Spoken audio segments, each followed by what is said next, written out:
Hello student, welcome in Bishop Academy online classes. Today my topic is sugar and non-sugar. We have already discussed about the carbohydrate, means definitions of the carbohydrate, classifications of the carbohydrate, classifications of carbohydrate में आपको बताए थे हम monosaccharide, oligosaccharide and polysaccharide. फिर आपको हमने बताया classifications of the monosaccharide, ठीक है। फिर उसके बाद से आया था ओलिगोसैकेराइड में डाइसैकेराइड, ट्राइसैकेराइड, पॉलीसैकेराइड में भी हमने आपको एग्जांपल बताया कि स्टार्च, ग्लाइकोजन्स इसके एग्जांपल्स हैं। यह एक पॉलीसैकेराइड एक ऐसा सैकेराइड है जिसको हम हाइड्रोलाइज करते हैं तो कम से कम 100 से ऊपर जो है मोनोसैकेराइड के मॉलिक्यूल्स देते हैं। और आज के क्लास के टॉपिक जो बना है वो शुगर एंड नॉन शुगर है। शुगर किसको बोलेंगे और नॉन शुगर क्या होता है। तो शुगर को डिफाइन करने के लिए ऑल द मोनोसैकेराइड, शुगर क्या है, all the monosaccharide and disaccharide are crystalline solid. या लिखेंगे शुगर में, शुगर क्या है, all the monosaccharide, all the monosaccharide and इसके साथ साथ डाइसैकेराइड,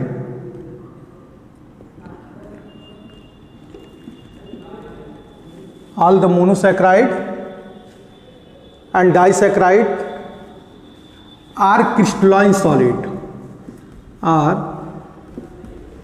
क्रिस्टलाइन सॉलिड। किस टाइप का सॉलिड है तो हम कहेंगे क्रिस्टलाइन सॉलिड है।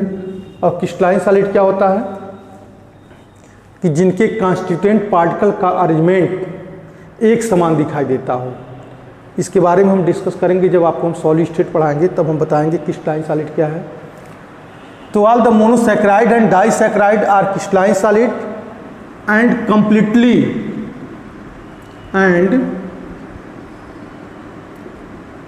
completely soluble into the water, completely soluble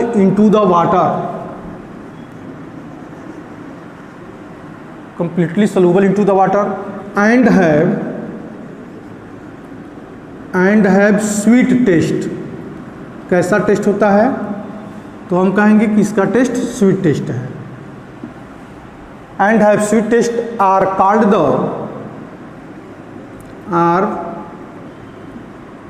the sugar. यही हमारा शुगर है। शुगर का डिफिनेशन यही है हमारा कि जितने भी मोनोसैकेराइड हैं, डाइसैकेराइड हैं, उनका नेचर क्रिस्टलाइन सॉलिड है और वाटर में कंप्लीट सॉल्युबल होते हैं। और सॉल्युबल होने के बाद उनका टेस्ट कैसा होता है, स्वीट टेस्ट होता है, तो इनको बोलते हैं हम शुगर। सेकेंड है नॉन शुगर। नॉन शुगर कौन है तब? शुगर तो वह हो गया जिसका टेस्ट स्वीट है, लेकिन नॉन शुगर कौन सा हुआ? तो इसमें हमारा डिफिनेशन हो जाएगा ऑल द पॉलीसैकेराइड,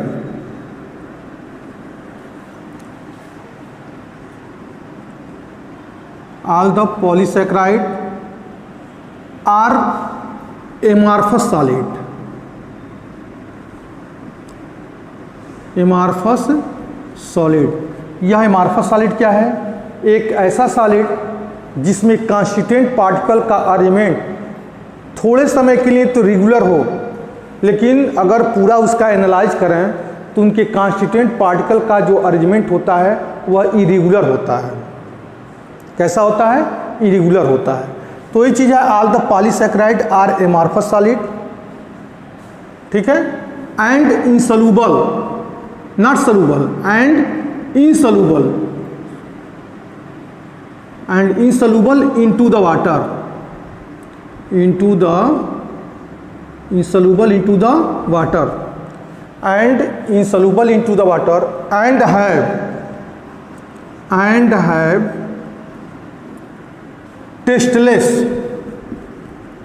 टेस्टलेस मतलब इनका टेस्ट शुगर नहीं होता बल्कि ये टेस्टलेस होते हैं। And have tasteless are called non sugar. जितने भी पॉलीसैकेराइड हैं, और पॉलीसैकेराइड का डिफिनेशन हमने आपको बताया भी था। पॉलीसैकेराइड कौन है? स्टार्च है, ग्लाइकोजन है, ये सब पॉलीसैकेराइड हैं। और इनका नेचर कैसा है, किस टाइप के सॉलिड होते हैं? एमार्फस सॉलिड होते हैं, वाटर में डिजॉल्व नहीं होते हैं क्योंकि वाटर के साथ ये हाइड्रोजन बॉन्डिंग बनाते नहीं हैं। और इनका टेस्ट लेस होता है, टेस्ट स्वीट टेस्ट नहीं होता बल्कि टेस्टलेस होता है, इसलिए इनको हम बोलते हैं नॉन शुगर बोलते हैं। ठीक है, तो यह हो गया शुगर और नॉन शुगर का डिफिनेशन।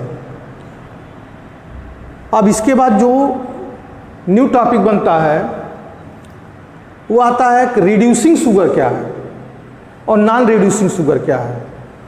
रिड्यूसिंग शुगर भी जान लीजिए। रिड्यूसिंग शुगर किसे बोलते हैं, बहुत इंपॉर्टेंट है।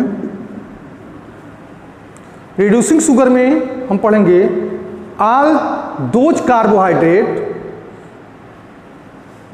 मतलब all those carbohydrate which is reduce by the Tollen reagent and Fehling solution.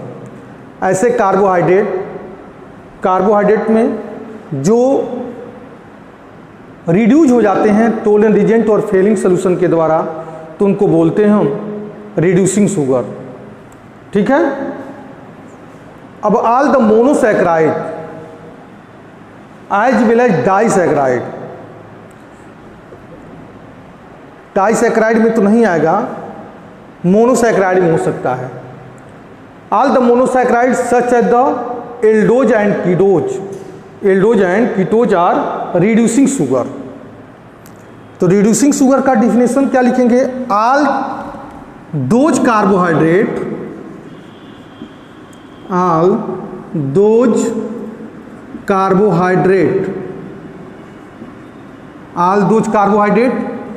which are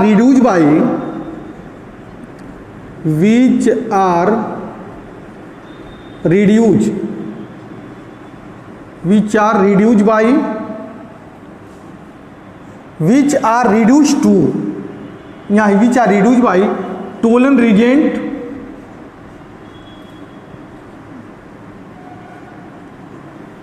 which are reduced to लिखो, which are reduced to Tollen reagent and failing solution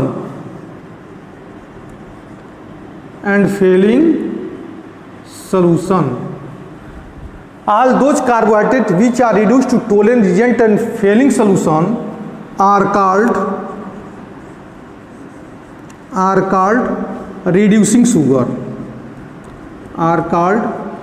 reducing sugar, अब इसमें इसका example कौन हो सकता है? all the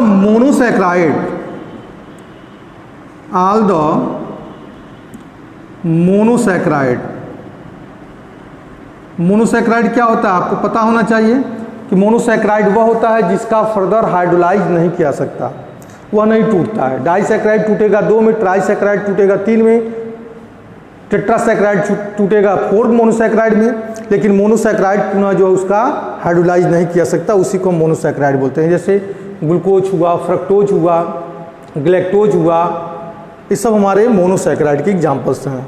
इनको further hydrolyse नहीं किया सकता।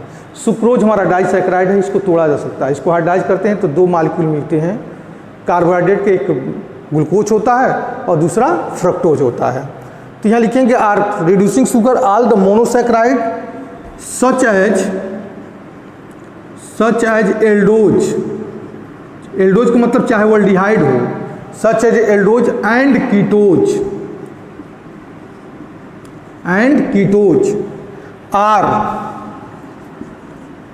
are called all the monosaccharides such as the aldose and ketose are reducing sugar,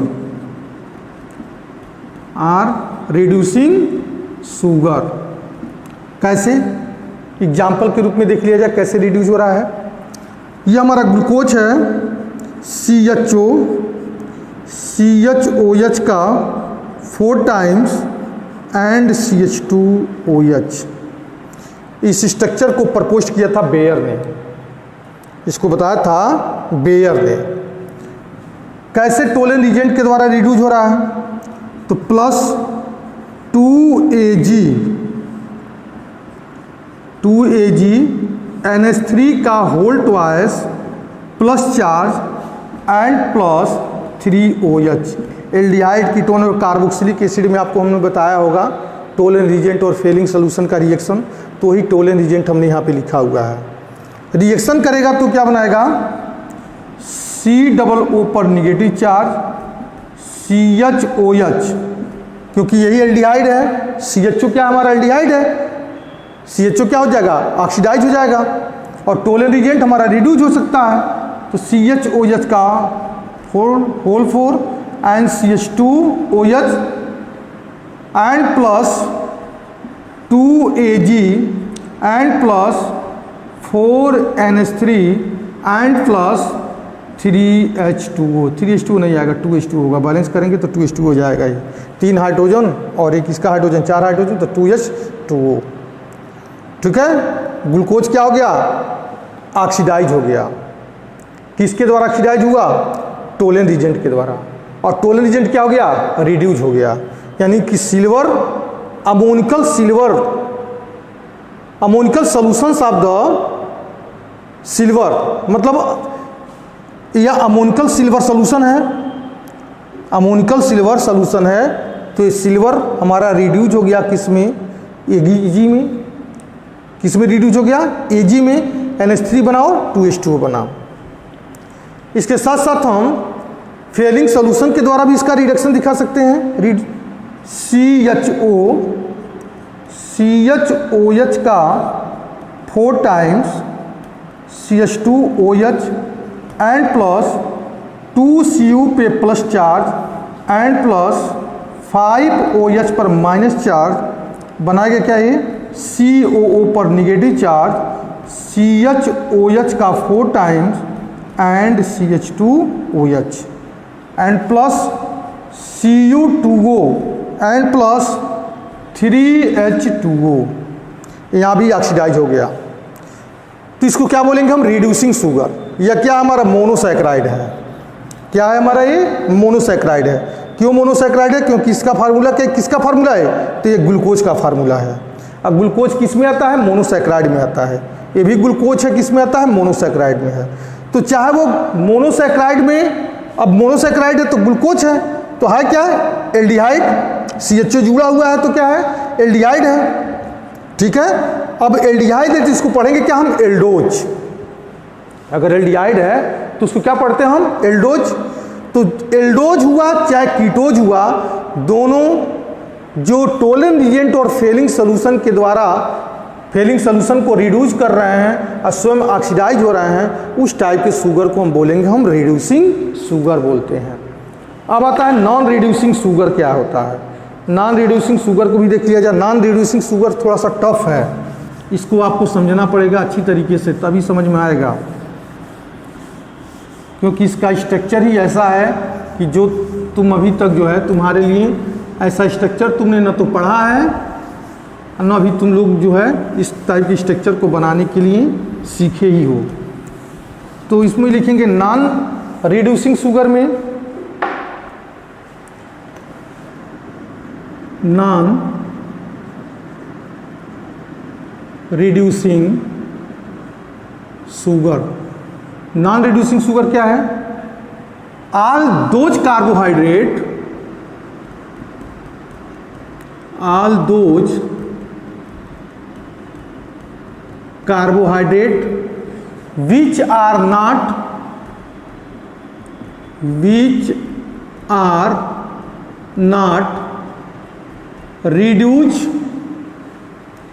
which are not reduced to Tollen reagent and Fehling solution to Tollen reagent and Fehling solution are called non-reducing sugar, are called non-reducing reducing sugar. ठीक है। For example में क्या रख दें इसको, for example में आ जाएगा all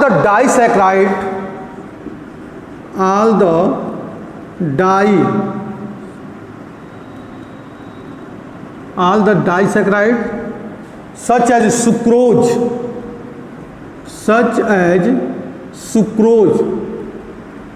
वही सुक्रोज जो तुम खाते हो चाय में मिला के, चीनी सुक्रोज ही है। all the disaccharides such as sucrose in which the sucrose में क्या है कि all the disaccharides such as the sucrose they are reducing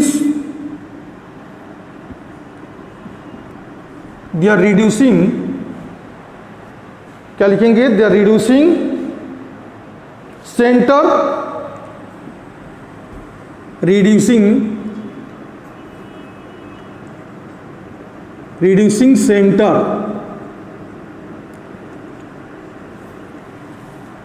all the disaccharides such as sucrose they are reducing center are connect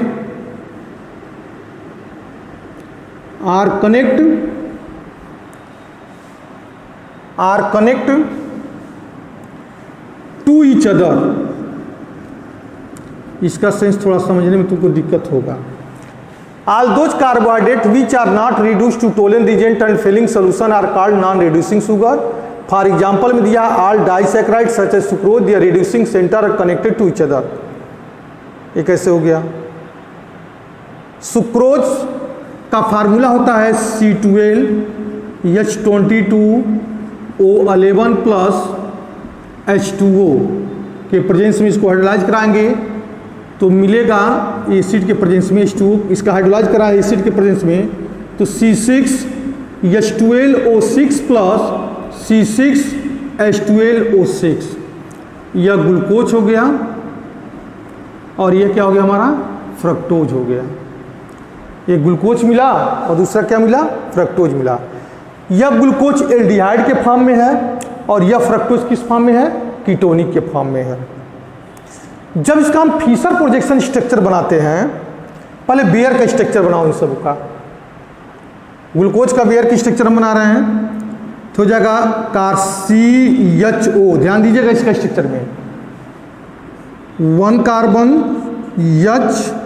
OH, तीसरा carbon optically inactive हो जाता है यहाँ पे OH, चौथा कार्बन पुनः H और OH इस टाइप से होता है, पांचवा कार्बन का भी वही पोजीशन है और छठवें कार्बन पे जुड़ा है हमारा CH2H। यह ग्लूकोज का स्ट्रक्चर है। ठीक है, इसको हम ऐसे भी लिख सकते हैं, इस स्ट्रक्चर को हम कुछ इस टाइप से लिख सकते हैं एल्डिहाइड के फॉर्म में कि HC double bond O, 1 carbon OH, CHO, तीसरा कार्बन अपोजिट हो जाएगा HCHOH, तीसरे कार्बन पे OH इधर आ जाएगा, H उधर चला जाएगा। ठीक है, फिर चौथा कार्बन HOH, पांचवें कार्बन पे ही पोजीशन होगा H एंड OH, ये हो जाएगा CH2OH। अब ध्यान दीजिएगा इस साइक्लिक स्ट्रक्चर ग्लूकोज का बना रहा है, यह बांड टूटेगा, यहाँ पे डबल बांड जो था वह बांड टूटा, ऑक्सीजन निगेटिव हो जाएगा और पांचवें कार्बन के हाइड्रोजन को एक्सेप्ट करेगा। यह हाइड्रोजन इस ऑक्सीजन से जुटेगा और यह डबल बांड टूटेगा तो रिजल्ट हमारा मिलेगा कि HCOH, यहाँ पे हो जाएगा H एंड OH, CHOH, पुनः CH एंड OH, CH, यहाँ हो जाएगा CH2OH और यह ऑक्सीजन के द्वारा जुट जाएंगे। पहला कार्बन और पांचवा कार्बन ये दोनों ऑक्सीजन के द्वारा जुट रहे हैं, इसको बोलते हैं ऑक्सीडाइजिंग लिंकेज। इसको कौन सा बोलेंगे हम, oxidising linkage. OXIDISING, oxidising linkage हो जाएगा। अगर इसको पायरेनोज के फॉर्म में बना दें, ये तो हमारा साइक्लिक स्ट्रक्चर हो गया। अब इस साइक्लिक स्ट्रक्चर होता कैसा है? तो साइक्लिक स्ट्रक्चर होता है पायरेनोज के फॉर्म में। किस फॉर्म में मिलेगा हमको? पायरेनोज के फॉर्म में। तो पायरेनोज के फॉर्म में इसका स्ट्रक्चर हम बना रहे हैं।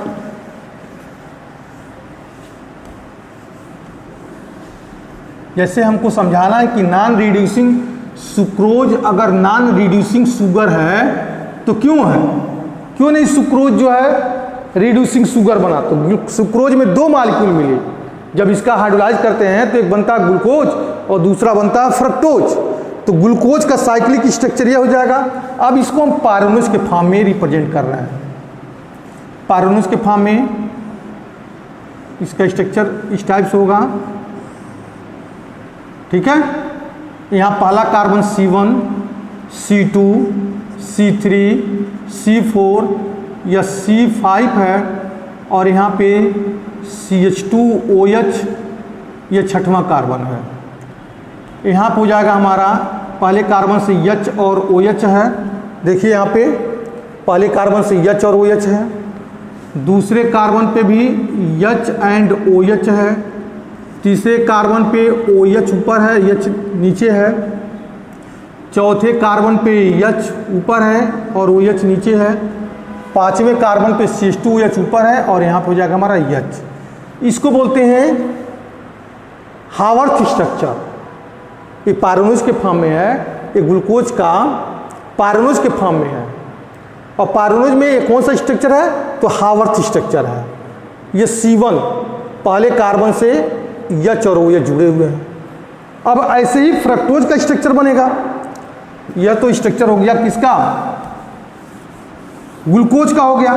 तो ग्लूकोज के स्ट्रक्चर को कौन सा बोलते हैं? स्ट्रक्चर है ये पायरेनोज के फॉर्म में है। ये स्ट्रक्चर, इस स्ट्रक्चर को क्या बोलेंगे? पायरेनोज। ये पायरेनोज का स्ट्रक्चर है। फ्रक्टोज में देखिए, फ्रक्टोज का CH2OH C double bond, fructose ketonic के फॉर्म में है। C तीसरा कार्बन है तो यहाँ पर हो जाएगा H and OH, first second third carbon, fourth carbon में H and OH, fifth carbon में H and OH, six carbon में हो जाएगा हमारा CH2OH। कीटोन का स्ट्रक्चर है, इसको बेयर स्ट्रक्चर भी बोलते हैं। अब फीसर प्रोजेक्शन स्ट्रक्चर इसी को साइक्लिक फॉर्म में बना दें तो हो जाएगा CH2, यहाँ लिखेंगे HO CH2C, यहाँ पे हो जाएगा हमारा डबल बॉन्ड O। यही ना डबल बॉन्ड O है, तो डबल बॉन्ड O, पहला कार्बन दूसरा कार्बन, तीसरा में हो जाएगा अपोजिट हो जाएगा HO H, चौथे में पुनः सही हो जाएगा H और OH, पांचवें में भी H एंड OH, छठवें में हो जाएगा CH2OH। ठीक है। अब यह बॉन्ड टूटेगा, ऑक्सीजन इस कार्बन के इलेक्ट्रॉन को लेगा और यहाँ पांचवें कार्बन का हाइड्रोजन यहाँ पे जुटेगा। 1 2 3 4 5 का हाइड्रोजन यहाँ पे चला जाएगा तो स्ट्रक्चर हो जाएगा HOCH2C, यहाँ हो जाएगा OH। ठीक है, यहाँ हो जाएगा पहला दूसरा तीसरा कार्बन है तो HO इधर हो जाएगा, H इधर हो जाएगा, यहाँ H OH CH 1 2 3 4 5, यहाँ हो जाएगा CH2OH। और यह दोनों कार्बन पहला और पांचवा कार्बन ऑक्सीडाइजिंग लिंकेज के द्वारा यहाँ पे जुट गए। ठीक है। अब इसका हम साइक्लिक स्ट्रक्चर हावर्थ स्ट्रक्चर बनाते हैं तो इसको फ्यूरेनोज के फॉर्म मिलता है। ऑक्सीजन इस टाइप से इसका स्ट्रक्चर मिलेगा। ठीक है। अब यहाँ पर हो जाएगा OH और यहाँ क्या हो जाएगा हमारा CH2OH। ठीक है, यहाँ पे OH हो जाएगा क्योंकि यहाँ दिया है ना CH2OH यहाँ पे है और यहाँ से OH जुड़ा है। किस कार्बन से? तो दूसरे कार्बन से। यह पहला कार्बन है, यह हमारा दूसरा कार्बन है, यह हमारा तीसरा कार्बन है, यह चौथा कार्बन है और यह हमारा पांचवा कार्बन है। ठीक है। तो पहला कार्बन, लेकिन 6 कार्बन है, तो 6 कार्बन में हो जाएगा CH2OH एंड H, यह 6 कार्बन हो गया। ठीक है, तो पहला कार्बन दूसरा कार्बन यह हो जाएगा। तीसरे कार्बन पे हमारा OH ऊपर हो जाएगा, H नीचे हो जाएगा। चौथे कार्बन पे H ऊपर, OH नीचे। पाँचवें पे देखिए, पाँचवा कार्बन यह है, छठवें कार्बन में CH2OH ऊपर हो जाएगा, H नीचे हो जाएगा। और यहाँ पे देखिए कि यह जो रिड्यूसिंग सेंटर हमारा इसमें का कीटोन का C2 है। कीटोन में रिड्यूसिंग पॉइंट क्या है? C डबल बॉन्ड है ना, तो यह सेकेंड है। और एल्डिहाइड में पहला कार्बन था, एल्डिहाइड में पहला कार्बन यह OH और यह OH आपस में कैसे जुड़े हैं? तो माइनस यहाँ से H2O निकाल दो। जब माइनस H2O निकल जाएगा तो रिजल्ट क्या मिलेगा हमको? दोनों एक दूसरे से ग्लाइकोसिडिक लिंकेज के द्वारा जुड़ जाएंगे। तो यहाँ लिखेंगे हम ग्लूकोज का स्ट्रक्चर पहले बनाएंगे। ठीक है, यहाँ क्या हो जाएगा हमारा H, और यह C1 है, यह C2 है। तो C2 पे क्या हमारा ऊपर H है, नीचे OH है। तीसरे कार्बन पे क्या है? C3 पे OH ऊपर है, H नीचे है। चौथे कार्बन पे क्या हो जाएगा हमारा? चौथे कार्बन पे H ऊपर हो जाएगा, OH नीचे हो जाएगा। और चौथा हो गया, पांचवा कार्बन यह हो गया हमारा। छठवें कार्बन पे CH2OH एंड H हो गया। ठीक है, अब यहाँ पे कीटोन का भी स्ट्रक्चर बना दे सकते हैं। कीटोन का स्ट्रक्चर बनाने के लिए कुछ इस टाइप से स्ट्रक्चर हो रहा है। ठीक है, थोड़ा सा और इधर से जोड़ना हमको, तो यहाँ पे स्ट्रक्चर बनाते हैं। ठीक है, ये ऑक्सीजन हो जाएगा हमारा, यहाँ पे ऑक्सीजन हो जाएगा। और यह जो है फ्यूरेनोज, इस स्ट्रक्चर को, फ्रक्टोज की स्ट्रक्चर को बोलते हैं फ्यूरोनोज। तो यह बीच में किसके द्वारा जुड़ गया? ऑक्सीजन के द्वारा। ठीक है, और इसी को हम बोलते हैं ग्लाइकोसिडिक लिंकेज बोलेंगे। क्या बोलेंगे इसको? Glycosidic linkage. ठीक है, अब नीचे रखिए, यहाँ पे CH2OH हो जाएगा, पहला कार्बन है, यह दूसरा कार्बन है। तीसरे कार्बन पे OH और H, चौथे कार्बन पे H एंड OH, यह पांचवा कार्बन है। छठवें कार्बन पे CH2OH एंड H है। अब देखो, रिड्यूसिंग सेंटर दोनों किसके द्वारा जुड़ गए? ऑक्सीजन के द्वारा। ये दोनों रिड्यूसिंग सेंटर ऑक्सीजन के द्वारा जुड़ गए। जब ऑक्सीजन के द्वारा जुटे हुए हैं सुक्रोज में, तो यह हमारा कभी भी नहीं हो सकता। क्या नहीं हो सकता? रिड्यूसिंग शुगर नहीं बन सकता। ठीक है, कि ये दोनों हमारे किसके द्वारा जुड़े हैं? ऑक्सीजन के द्वारा, जिसकी वजह से डाइसैकराइड में सुक्रोज जो है कभी भी रिड्यूसिंग सेंटर नहीं सकता। जब वह फ्री था, मोनोसैकराइड में था, मोनोसैकराइड में जब एल्डिहाइड था तो उसका CHO फ्री था, तो वह जो है टोलेन रिएजेंट और फेलिंग सोल्यूशन के द्वारा ऑक्सीडाइज हो जाता था। मतलब टोलेन रिएजेंट और फेलिंग सोल्यूशन को रिड्यूस कर सकता था। लेकिन इसमें जो रिड्यूसिंग पॉइंट है सुक्रोज में, वह ऑक्सीजन के द्वारा जुड़ा हुआ है, जिसके वजह से वह टोलेन रिएजेंट और फेलिंग सोल्यूशन को रिड्यूस नहीं कर सकता। इसी कारण इसको बोलते हैं हम non reducing sugar. Is that clear? Next class में हम पढ़ाएंगे आपको प्रिपरेशंस ऑफ द ग्लूकोज।